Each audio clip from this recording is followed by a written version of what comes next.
Hi, my friends, this is Stephanie Rittermott, and I have 2 steps that I believe can help propel you as you go into the new year to help you accomplish those goals and those visions and those dreams.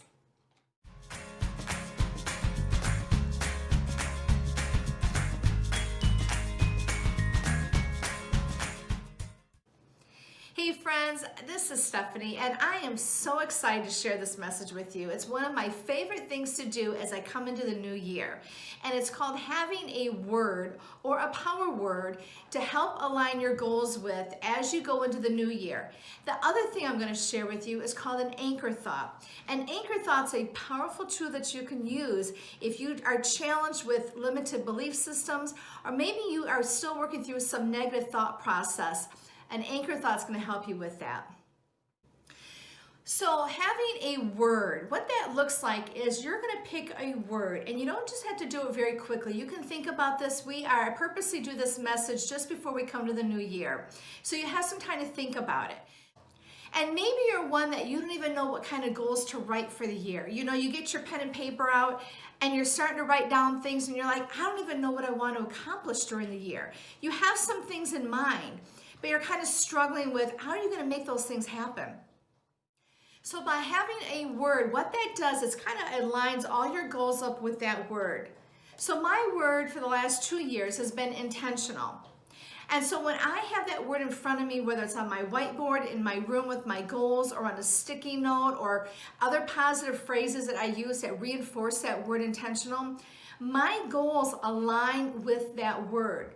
And what that does is it keeps me in focus. It keeps me in check with what I want to accomplish during the year. You see, we're going to have a lot of interferences coming at us, positive and negative. And just because they're positive doesn't mean that's the thing that we need to say yes to. And so when you have your word in front of you, what happens is you can start to filter all those opportunities and choices, negative or positive, that come your way and go, okay, does this get me to the ultimate end result that I want? And that's the power of the word, because it keeps you focused. It keeps you moving in the direction of where you want to go. It actually is a way of rewiring your brain. So the more that you focus on the word and the goals that you have aligning with the word, you are actually training your brain. So when all these things start coming at you throughout the day, all the choices, opportunities, yes and no's, do I do this, don't I do this? What happens is it filters through that. And subconsciously, or maybe even consciously, you are now filtering through going, does this help me get to where I want to go? I look at having a word and focusing on that word and aligning the goals as if you're buying a car. You know, years ago, I was looking for a new car. And what I did is I did like what everyone does. You look for all the features of the car, the gas mileage, safety features, the price of the car. And next thing you know, you've got that make and model in your head. So you know exactly the things about that car. And what happened is that I could be driving down the road and I could spot that car either passing me on the road, or I could see that car in a parking lot that's filled with other cars. Why was that? I may not know the year, but I knew the make and the model. But I had trained myself because I was doing the research on the car. And the more that I was researching and getting knowledgeable about that car, it was getting imprinted on my brain. And therefore, I could spot that car anywhere. And that's what happens when you have a word for the year, is that when these things come at you, these interferences or opportunities that come along, you're going to be able to very quickly say yes or no to that opportunity.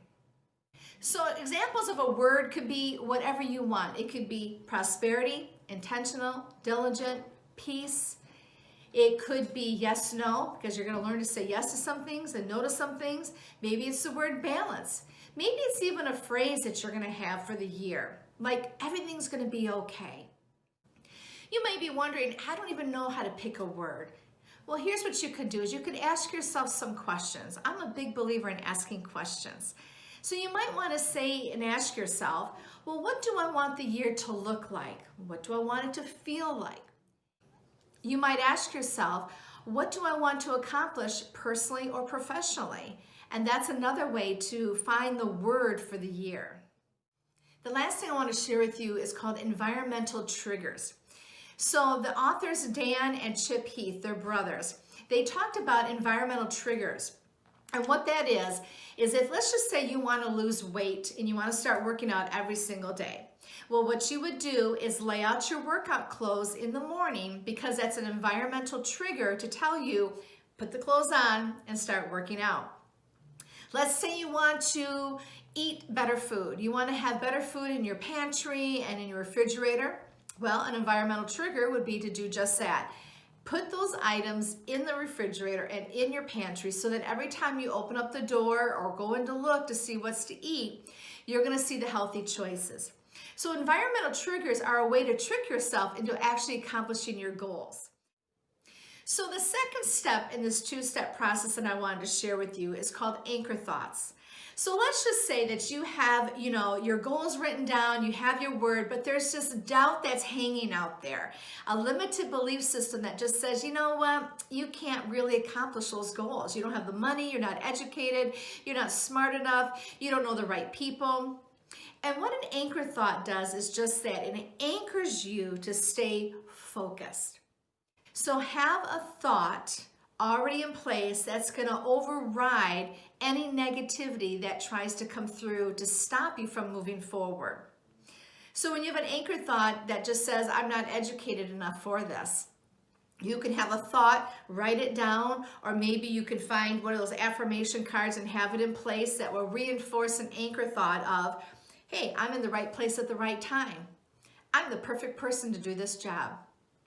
So those are anchor thoughts, and what they do is they take your focus from going the negative route back to where you want to be and back on the word that you've already established for the year. So when I was a kid, I used to love going fishing with my dad. And so we would take the boat out on the lake and we would get to our favorite spot, and he would say, okay, Stephanie, drop the anchor. And so I would get the rope and I would start to lower the anchor down. And what that anchor does, it holds you in place, right? But the rope can be a little bit slack, so that way when the current or some of the waves kind of bump up against the boat, you might move a little bit. But once that rope gets tight, you know now the anchor is in full force holding you in place. And the goal is we could still fish, focus on fishing, but we didn't have to worry about drifting with the current.